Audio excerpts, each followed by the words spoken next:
Alright guys, this is the Wicked Man, and said that a bit fast, didn't I?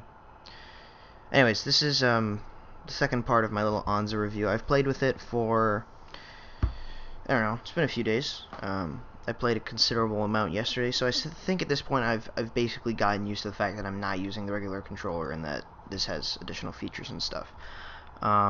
So yeah, I have a little list, so I'm just going to go down the list and then I'll go through each one in detail. We've got pros and cons. The pros are it's got better face buttons, so that's the ABXY buttons. It's got a better D-pad for FPS and non-fighting games. Elevated sticks, so I mean they're just higher. Extra bumpers. It's easy to reprogram the extra bumpers. It's light due to the fact that it doesn't have a battery pack. It's got a rubberized finish, which means it's not this plasticky material that is on the regular controller, so your hands don't like sweat as much. And the cable is braided, which means it doesn't tangle. It's also 15 feet long, and obviously you've got the resistance changers on the sticks as well. Cons are the start and back button are kind of awkward because they're on the bottom of the controller near where the microphone jack is, and the home button looks a bit sketchy, but I mean, whatever.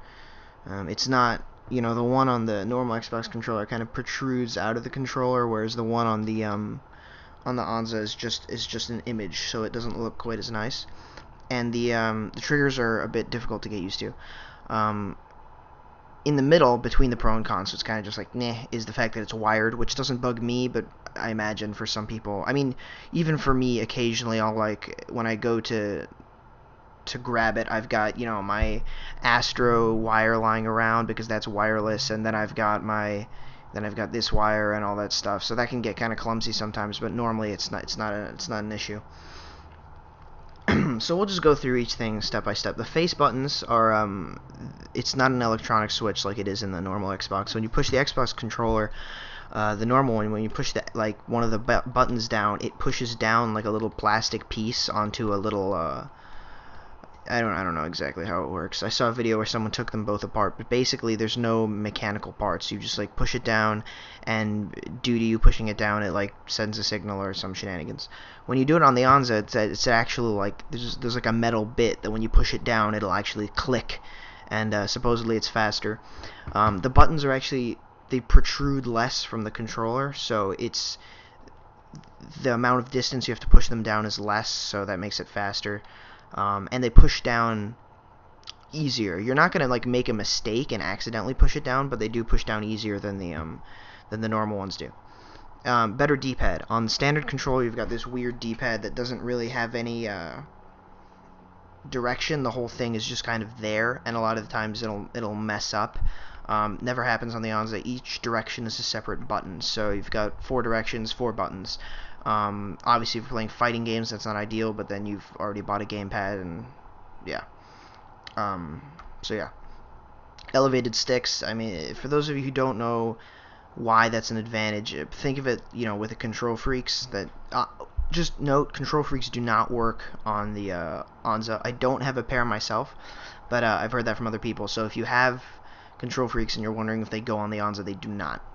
But basically, when the stick is higher, you get more precision in your aiming, because it's hard to explain, but just visualize the stick. If you want to make a fine adjustment, if you have a really short stick, it's going to be hard to make that fine adjustment accurately. Whereas if you've got the larger stick, you have to move it, you can move it more, and it'll make a smaller difference at the bottom of the at the base. So it's hard to explain, but basically, just I'm not going to attempt to explain it because it's difficult, but it's basically like if you know the simple machines in mechanical science, it's like a lever or something. It's hard to explain, but it does work, and it makes a difference. So it's more precise with longer sticks. That's why Control Freaks work. Extra bumpers are obviously a big plus, so you can reprogram it to be anything, except I found you cannot reprogram it to be a D-pad function. So I tried to reprogram it to be D-pad left, because in Battlefield Bad Company 2, which I'm playing now, I was like switching to the well, if I'm playing medic like I am now, I was switching to the defib a lot, and I wanted to just be able to push the button and it would switch for me. But that does not work, so you have to actually, you cannot reprogram it to for D-pad functions. You can reprogram it to be a back or start. I'm not sure about start, but my left bumper is currently reprogrammed to back. So yeah, so that's possible. They're really easy to reprogram. At this point, I don't even have to look. I don't have to like turn the controller or anything when I do it. I just, with my middle finger, I just reach in the back. There's a little button. Hold the button, and then click whatever you want it to be reprogrammed to, and then let go, and then that's all you have to do.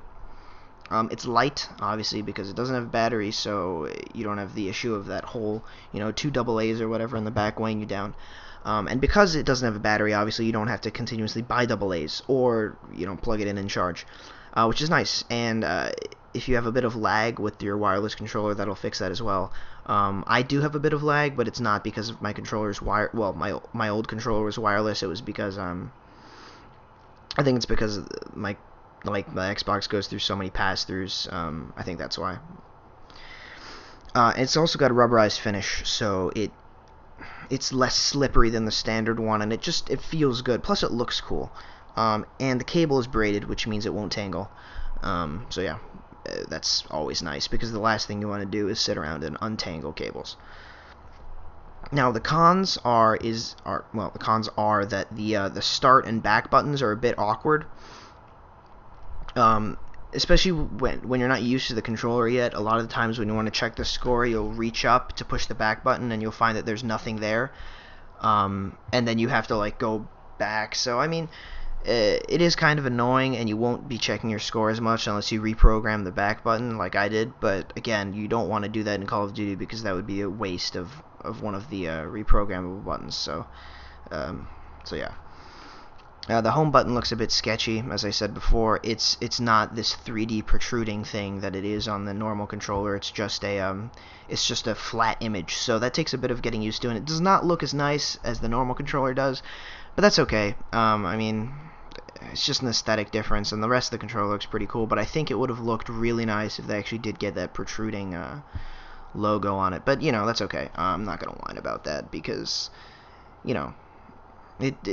it's a good controller. It doesn't necessarily need to look nice, and the triggers are a bit weird to get used to. Now the normal Xbox triggers, I don't know, it's hard to explain the difference, but basically, you know how the normal Xbox triggers are a solid polygon the entire, well, they're not really polygons, are they? It's a shape the entire way. The Onza triggers, what happens is it kind of ends, and then you have the curve continues, so you kind of have this, it looks almost like it's floating. It's very reminiscent of a gas pedal on a car. So a lot of people think that it's geared towards more racing players, but at least for me that makes very little sense, seeing that, I mean, you don't need extra bumpers when you play racing games. So I don't know really what I think about that. I mean, I've gotten used to them at this point, but I mean, whatever. That's just a getting used to it thing. I also think that the triggers, you have to push them down less. I think they engage, like for a shot in shooters sooner than the console ones do. And while trying to mash down on them, like I'm mashing down on this normal Xbox One, I think mashing down on the Onza ones are slightly more difficult, but I think you can get used to it fairly quickly. So I think that's just a like, habitual thing. But I don't know if that's the right word. And my phone's going off. Alright, one sec. I'm gonna pause this. Pause. Where's my mouse? Alright, sorry about that. But anyways, as I was saying, the triggers take a bit of getting used to, but it's not really something that's I don't know. Once you get used to it, you'll be fine. But yeah, that's basically all that I've picked up as far as differences go. It's quite a lot of stuff. The final verdict is, the resistance is nice, but I don't think it's like 100%. Like, I mean, basically what I've done with the resistance is I have my left stick, so the one that does movement on FPS shooters.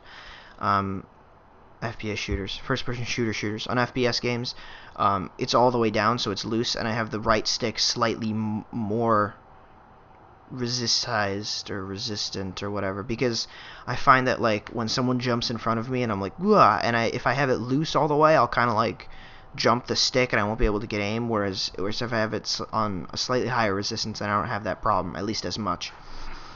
So that's nice. But the difference between the regular one and the tournament edition is that the regular one does not have the resistance, and it does not have the rubberized finish, it does not have the braided cable, and it does not, I mean, it's still wired, the cable just isn't braided, and it does not have, wait. It does not have the rubberized finish, it does not have the braided cable, it does not have the resistance things, and the face buttons aren't like the hyper-sensitive ones or whatever. They're not backlit, and I think that mechanical switch aspect isn't there. So, basically, I'm going to say that, I mean, there's a $10 difference between the two. So if you're buying them, you might as well shell out the extra 10 and go for the tournament edition, because I think it is a good controller. It's a bit awkward to get used to, but I think once you get past that initial difficulty of getting used to it, it's a great controller and it won't give you many problems at all. I have not had any problems with the left stick click in sprint thing. I think if you make the resistance higher, then you will have that problem, but I'm not sure. So all in all, it's a good controller, and if you're looking for a nice wired controller, you should probably pick it up. And I think that's it. I think this game ends in a few seconds, so I'm just going to go ahead and end this here, and I will see you guys later.